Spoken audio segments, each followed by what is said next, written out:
अस्सलाम वालेकुम, welcome to समा लाइफस्टाइल विद रमीन। नाज़रीन, कुछ ऐसे एग्जांपल्स भी हैं जहां पर ख्वातीन जो हैं वो एक ही वक्त पे 3 से 4 शोबों के अंदर एक्सेल भी कर रही हैं और काम भी कर रही हैं।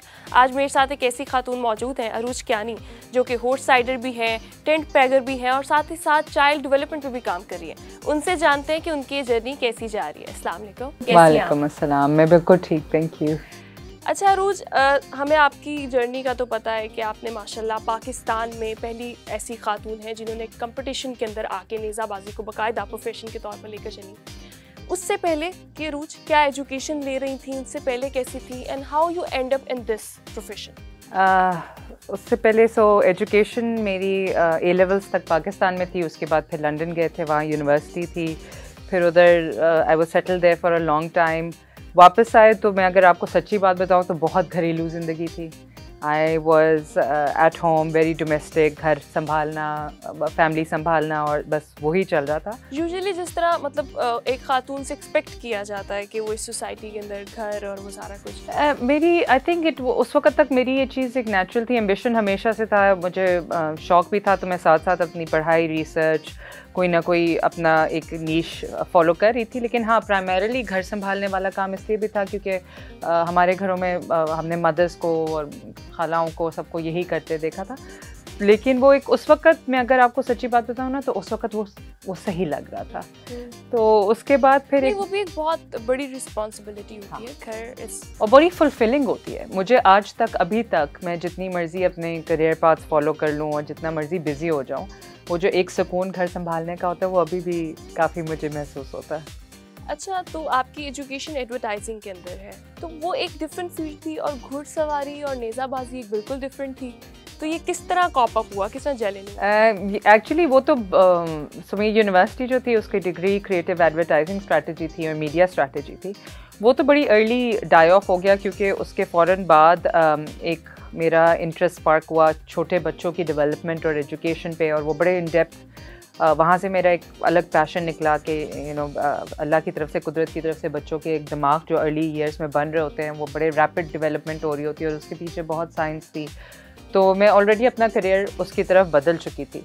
और जो घुड़सवारी थी वो, जो सच्ची बात है, इट वाज अ कोइंसिडेंस।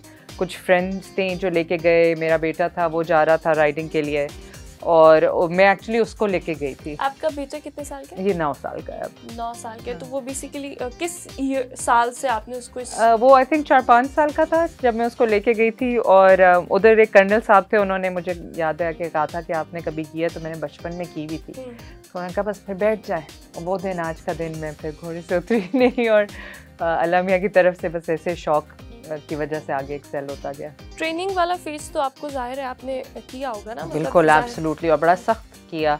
वो दरवाजे खुलते रहे, लोग मिलते रहे, ट्रेनर्स अच्छी फैसिलिटीज़, और इस चीज़ को बड़ी मेहनत से लेना पड़ा। ये मैं अपने बाकी इंटरव्यूज़ में भी बड़ी दफ़ा ये बता चुकी हूँ कि मेरे को थोड़ा सा घर का माहौल भी ऐसा था कि मेरी फैमिली में सारे लड़के हैं, भाई और कज़न्स मेल हैं प्रीडोमिनेंटली, बट लड़कियाँ बड़ी लेट पैदा हुई थी। तो मेरे वो रोल मॉडल्स वो कहते हैं ना, पेयर्स, सारे वो थे और वो बहुत स्पोर्टी थे। तो वो स्पोर्ट्स को बहुत सीरियस लेते थे और ट्रेनिंग और डेडिकेशन और फिटनेस बड़ी उनकी एक होती थी for the sport. It was very serious. तो मैंने वहाँ से सीखा हुआ था। तो मेरे लिए इट वाजंट समथिंग न्यू कि जी अगर आपने स्पोर्ट्स में कुछ करना है तो उसमें ट्रेनिंग के आवर्स डालने हैं और ट्रेन करना। अच्छा, स्पोर्ट्स डिफरेंट तरह की होती हैं, मतलब कि बहुत से लोग बैडमिंटन, गर्ल्स के लिए मेजरली लोग ये कहते हैं कि बैडमिंटन, इवन क्रिकेट में आने के लिए भी बड़े हर्डल्स होते हैं। हाँ, ये बिल्कुल ही डिफरेंट, और मेरे ख्याल से बहुत आपको बड़ा ब्रेव होना पड़ता है। पहले तो आप एक हॉर्स राइडिंग में आपको पहले बैलेंस लेके चलना, और फिर उसके ऊपर से टेंट पैगर भी, मतलब वो सारा कुछ भी। वो किस तरह, हाउ यू एंड, मतलब कोई सपोर्ट थी फैमिली में ऑलरेडी था कोई इस तरफ, या एरिया इस तरह का था उसने आपको मोटिवेट किया? क्योंकि आप हैं भी जहलम वाली साइड से, वहाँ पे घुड़सवार बहुत है। बिल्कुल बहुत है। नहीं, फैमिली में कोई भी नहीं था, लेकिन बस आप ये चीज़ समझ लें कि पहले दिन से जानवर के साथ एक बहुत ही प्यारा सा एक रिश्ता बन गया था, बड़ा रिस्पेक्टेबल रिश्ता था। I was really liking my time with the horses, और राइडिंग के वक्त वो मेरा फेवरेट टाइम बन गया था दिन का। तो उसके बाद डर सच कभी नहीं आया आज तक। मैं अगर सच्ची बात बताऊं तो डर कभी नहीं आया। लेकिन जो एस्पेक्ट है घुड़सवारी का, और वो तो वो मैंने कम पिक किया और फिर लोगों ने ज़्यादा पिक करके मुझे इनकरेज किया। फैमिली सपोर्ट इस लिहाज से बहुत थी कि father was very encouraging, brothers were very encouraging, सब ने बहुत ज़्यादा इनकरेज किया, बहुत ज़्यादा सपोर्ट किया, आज दिन तक करते हैं। तो वो फैमिली की एक डायनामिक काफ़ी पॉजिटिव थी उस लिहाज से। रोज कोई ऐसी मेमोरी, मतलब you are riding a horse और समथिंग और होता है कि अचानक आप स्लिप हो गई हो, कोई इस तरह का कुछ? नहीं, कभी भी ऐसा नहीं, कभी ऐसा नहीं हुआ। बस एक दफ़ा आई रिमेंबर मैंने किसी के लिए शो जंप्स करने थे हॉर्स के, और सीज़न का बिल्कुल स्टार्ट था और उनका पहला इवेंट था। तो जो घोड़े थे वो जब पूरी गर्मियाँ रेस्ट पे जाते हैं, तो जब सर्दी का टाइम पहला सीज़न शुरू हुआ तो उनको ज़रा काम करना पसंद नहीं आ रहा था, तो वो एन जंप लेते टाइम ना मुझे बक करके फेंक देते थे नीचे। लेकिन वो नथिंग लाइक एक्सीडेंट हुआ, ये हुआ, वो तो घोड़े और मेरी एक आपस की दोस्ती हाँ चल रही थी कि भाई मैंने नहीं काम करना और मैं कहती थी कि करना है। लेकिन वो कभी वो जो आप कह रहे हो ना मेमोरी ऑफ एन एक्सीडेंट या डर या खौफ गिरने का, वो कभी नहीं। कंपटीशन की स्टोरी हाउ, मतलब क्या हुआ? कंपटीशन की स्टोरी यही हुई कि जब ट्रेनिंग में अच्छा खासा रगड़ा ले लिया और कुछ थोड़ी सी स्किल्स और यू नो अबूर आने लग गया, तो उसके बाद जो मेरे ट्रेनर थे उन्होंने कहा था कि अब आना है तो compete करना है, क्योंकि मैंने आपको सवार बनाया और खिलाड़ी बना दिया, तो अब आपने प्रॉपर compete करना है। तो इन्होंने ख़ुद ही मुझे साइन अप कर दिया किसी इवेंट के लिए, और वो लकीली मेरे शहर में था, और इन्होंने बस मुझे बिठाया घोड़े पे और अपने साथ अपनी टीम के साथ दौड़ा दिया, और वो बड़ा सक्सेसफुल इवेंट था। तो उस दिन के बाद तो आई थिंक क्योंकि वो एक अच्छा इवेंट था और मेरी परफॉर्मेंस भी बहुत अच्छी थी, तो उसके बाद काफ़ी एक्सेप्टेंस आने लगी थी और काफ़ी रिस्पेक्टफुल माहौल था। इवन तो बहुत मेल डोमिनेटेड है, बहुत ही माहौल जो होता है वो बहुत इज़्ज़तदार होता है। मुझे आज तक कभी कोई प्रॉब्लम नहीं फेस हुई किसी नेज़ाबाजी इवेंट पे, मेले पे। हमेशा शाबाशी होती है या हौसला अफजाई होती है, तो इन अ वे एवरीथिंग वर्कड आउट। तो आप, वो होता है ना कि जब आप एक मेल डोमिनेंट घर में होते हो या सोसाइटी में भी, इवन फील्ड्स में भी, हाँ, तो आप वो अपनी वो जो आपके अंदर एक फेमिनिन क्वालिटीज़ होती है वो कम हो जाती हैं, और आप थोड़ा सा जो है ना वो उन्हीं की तरह और बात करना उन्हीं की तरह, मतलब कि आपकी आदत में बड़ी चीज़ें नज़र आती हैं। मैं तो हाँ, इस तरह ये का स्पोर्ट ही बहुत हुई थी, और प्लस क्योंकि जब स्पेशली छोटे थे तो इन्होंने छेड़ना जब मुझे होता था तो ये सिर्फ मुझे एक लफ्ज़ कहते थे कि सिसी, यू नो, तो वो मुझे बहुत तंग करता था, और फिर मैं उसको प्रूव करने के लिए एक्स्ट्रा एफर्ट करती थी। तो देयर वाज अ पॉइंट जब मैं इतना आगे निकल चुकी थी कि वो सारे सोफे पे बैठे हुए थे और मैं हर स्पोर्ट और हर काम में आगे निकल गई थी। पर I think I take it as a very healthy thing कि भाइयों का बहनों को चैलेंज करना एक बड़ी पॉजिटिव डेवलपमेंट पैदा करती है।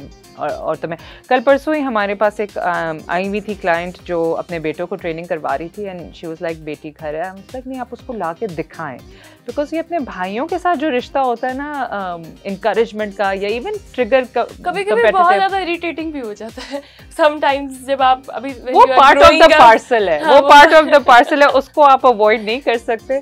बहुत सी बहनें जो इस टाइम देख रही हैं वो रिलेट कर सकती हैं कि बहुत सी सिस्टर्स वो ऑफेंड भी हो जाती हैं, ऑफेंड इन द सेंस कि क्योंकि लड़कियां थोड़ी सी इमोशनल होती हैं, ज़्यादा वो इरिटेट भी होती हैं कभी कभी। अच्छा, एक और चीज़, कोई आपके पास कभी आया नहीं, मतलब होता है ना कि अपनी बेटी लेकर या कुछ कि यार हॉर्स राइडिंग सिखा दें, हाँ, या कुछ इस तरह? अच्छा, बहुत हैं और अभी भी आते हैं, और मैं क्योंकि ख़ुद किसी से सीख रही हूँ, और मैं ये बार बार लड़कियों को कहती हूँ कि यार आप आ गए हो, और मेरे बाद काफ़ी लड़कियाँ फील्ड में आई हैं, आप आ गए हो, लेकिन आप अपने आप को अभी भी इस खेल में एक स्टूडेंट समझो।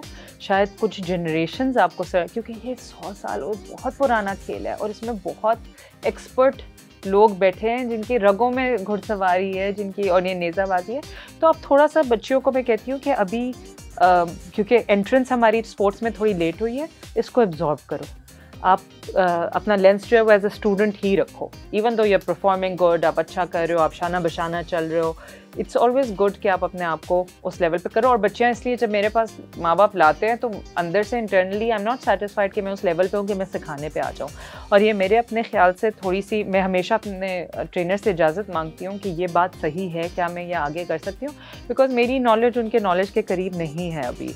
बहुत एक फेमस सेइंग है कि जब बंदा घोड़ा ख़रीदता है तो वो 100 साल तक सुना है कि उसका सही से रहता है, और 100 साल के बाद वो इस लायक होता है कि वो अपने आप को ताज़ीदार कहला सके। तो ये इसमें बहुत मेहनत जाती है और घोड़ा बड़ा कुछ आपको सिखाता है वक्त के साथ साथ। हमने करियर के ऊपर तो बहुत सारी बात की कि किस तरह होता है। अभी आपने बात की कि 100 दिन और ये सारा कुछ। अच्छा, आपकी पर्सनल लाइफ के ऊपर या आपकी पर्सनालिटी के ऊपर कैसे जो है वो हॉर्स राइडिंग ने या फिर घोड़ों ने किस तरह इम्पैक्ट किया? कुछ ऐसा, क्योंकि होता है ना, हम अक्सर कुछ ऐसी चीज़ें सीख रहे होते हैं कि अब किसी से भी सीख सकते हैं, कहीं पे भी सीख सकते हैं, कि जो आम बंदे के अंदर शायद उस तरह से नहीं हो जो आपने सीखा। जब मैं घोड़े पर चलती हूँ ना तो दुनिया छुप हो जाती है, और मुझे कहीं ना कहीं खुदा की कुदरत, और ऐसा लगता है कि जैसे मैं एक, जैसे कहते हैं ना, शायद जो जहाज़ चलाते हैं जब वो आसमान में पहुंचते हैं तो उनको लगता है कि बस सब बाकी सब कुछ पीछे रह गया और मैं हूँ और बादल है। उसी तरह ही जब मैं घोड़े पे चढ़ती हूँ तो मुझे ऐसा लगता है जैसे पूरी दुनिया, कायनात, लोग पीछे रह गए और बस मैं हूँ, और जो कुदरत नज़र आ रही है वो है। एंड मेरे एक पीस ऑफ माइंड बहुत ज़्यादा मिलता है। जब ऑफ कोर्स ग्रुप्स में निकलते हैं तो वो एक जोश बढ़ जाता है, लेकिन जब मैं अकेली अक्सर राइडिंग पे और मैं बहुत निकलती हूँ तो वो इट्स माय क्वाइट टाइम। कितनी बार आपने जो है वो अपने मेल जो दूसरे वो है उनको हराया और आप जीती?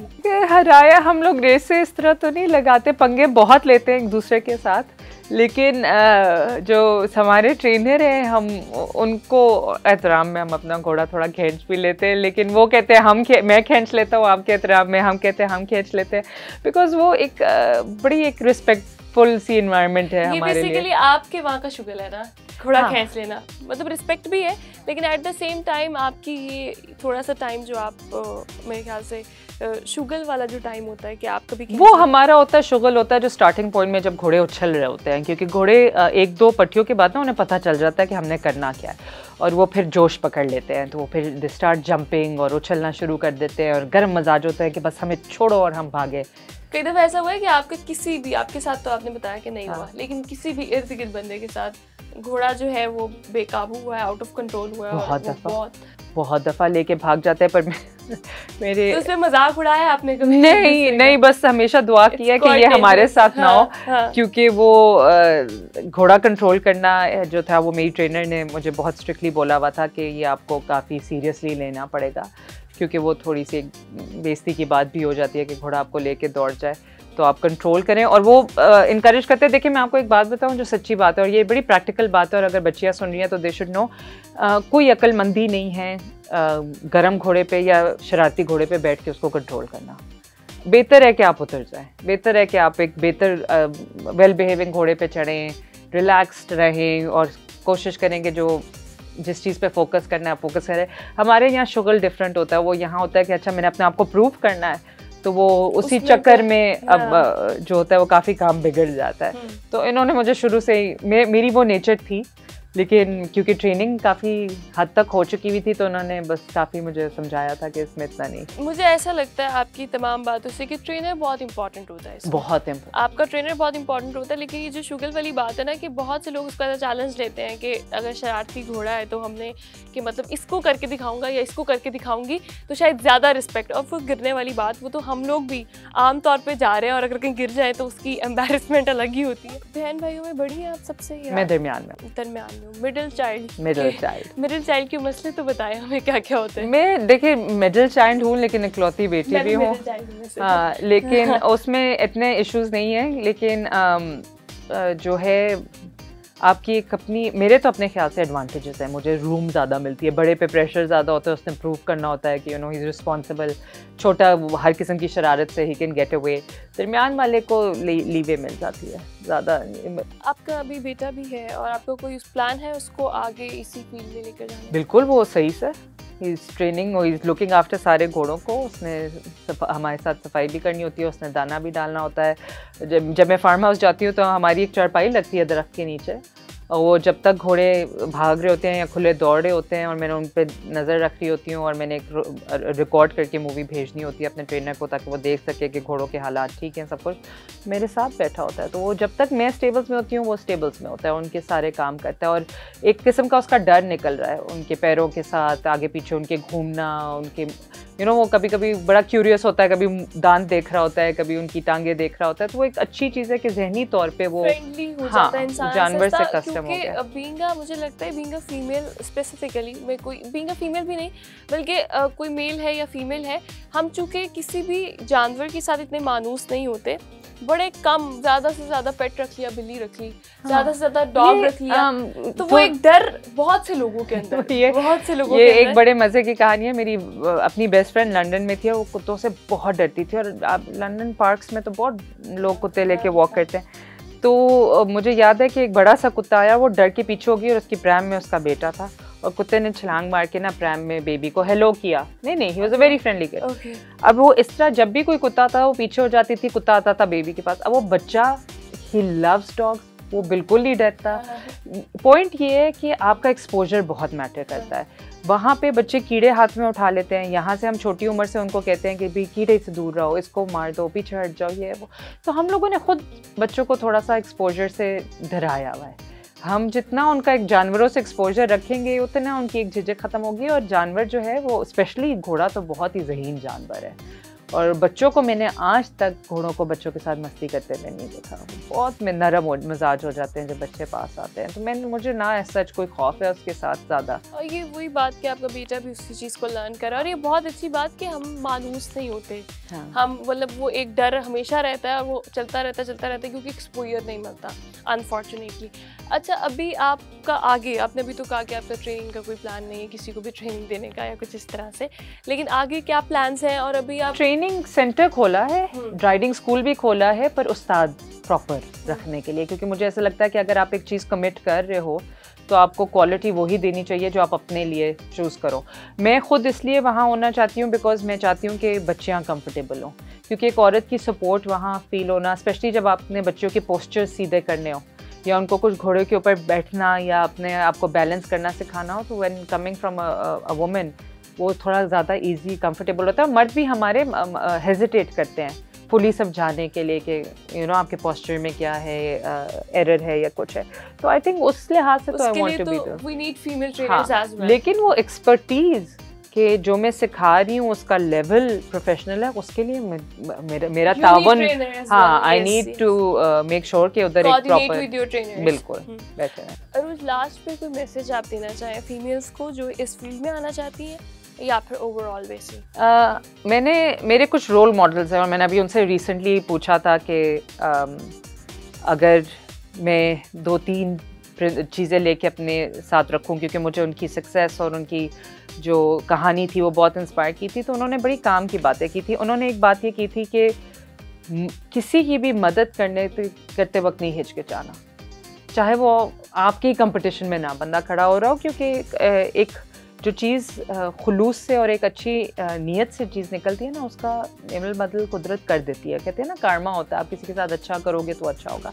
तो एक चीज़ जो मैंने सीखी है अपनी ज़िंदगी में, चाहे वो करियर हो, चाहे वो फैमिली हो, चाहे वो रिश्ते हो, चाहे कहीं भी हो, कि आप कॉन्शियसली लोगों की मदद करें, उनके साथ अच्छे रहें, और अपनी जो स्पेस जो प्रोटेक्ट करनी है आपने, वो रादर देन कि आप हेट से करें, और उनसे आप एक ओपन हार्ट से और खुश रह के और मुखलिस रह के करें। व्हाटएवर यू डू, आपकी इंटेंशंस में, आपकी इंटेंशन। और दूसरा ये है कि प्रिंसिपल्स पे कभी ना कॉम्प्रोमाइज़ करें, चाहे आपके सामने दुनिया का सबसे बड़ा आदमी या बड़ा हर्डल खड़ा हो, जो आपका प्रिंसिपल है, और मेरा प्रिंसिपल बड़ा क्लियर है कि सही को सही और गलत को गलत, वहाँ पे अगर आप खड़े हो जाए ना, तो कहीं ना कहीं आपके अंदर एक पावर डेवलप हो जाती है to stand up for yourself. तो आप जैसे कह रहे हो कि आप स्ट्रॉन्ग औरत वही होती है जिसको अपने सही गलत का पता हो, अपनी जगह का पता पे कॉम्प्रोमाइज, बिल्कुल, एब्सोल्युटली, वो बहुत जरूरी है। आई थिंक एवरी मैन और वुमेन, इट्स नॉट अबाउट कि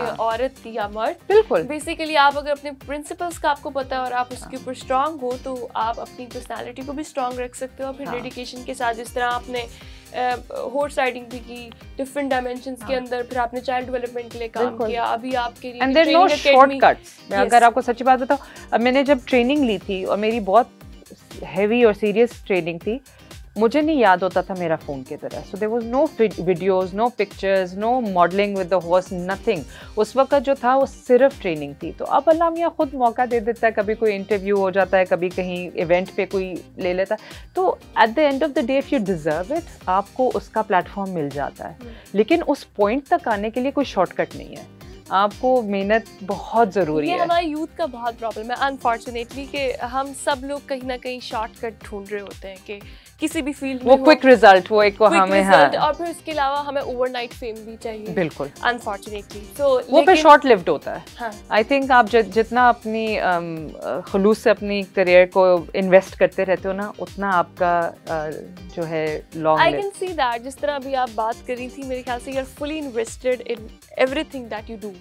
कि मतलब चाहे वो हॉर्स राइडिंग की बात हो, वो नेज़ाबाजी की बात हो, वो चाइल्ड डेवलपमेंट से रिलेटेड हो, आपने किस तरह अपनी एक फील्ड की जो लर्निंग्स थी उसको दूसरे में किस तरह इस्तेमाल किया और फिर डिफरेंट डायमेंशंस में काम किया.